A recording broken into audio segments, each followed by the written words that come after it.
Arestado ang isang top 4 city-level drug personalities sa isinagawang bypass operation ng Baliok Police Station 17 sa Sitio Colusa, Lizada, Turil, Davao City nito lang may ka-23 ng Oktubre taong kasalukuyan.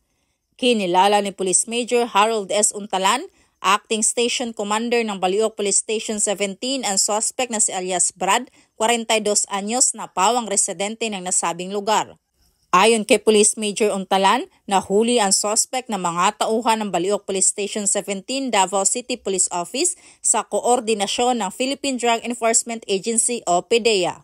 Dagdag pa, nakuha mula sa suspect ang 7 pakete ng hinihinalang shabu na may bigat na humigit kumulang 123 grams na may standard drug price na 836,400 pesos, 1,000 peso bill, sling bag, driver's license at isang cellular phone. Ang suspect ay nasa kustodiya na nasabing istasyon upang dumaan sa tamang disposisyon at mahaharap sa kasong paglabag sa Republic Act 9165 o Comprehensive Dangerous Drugs Act of 2002.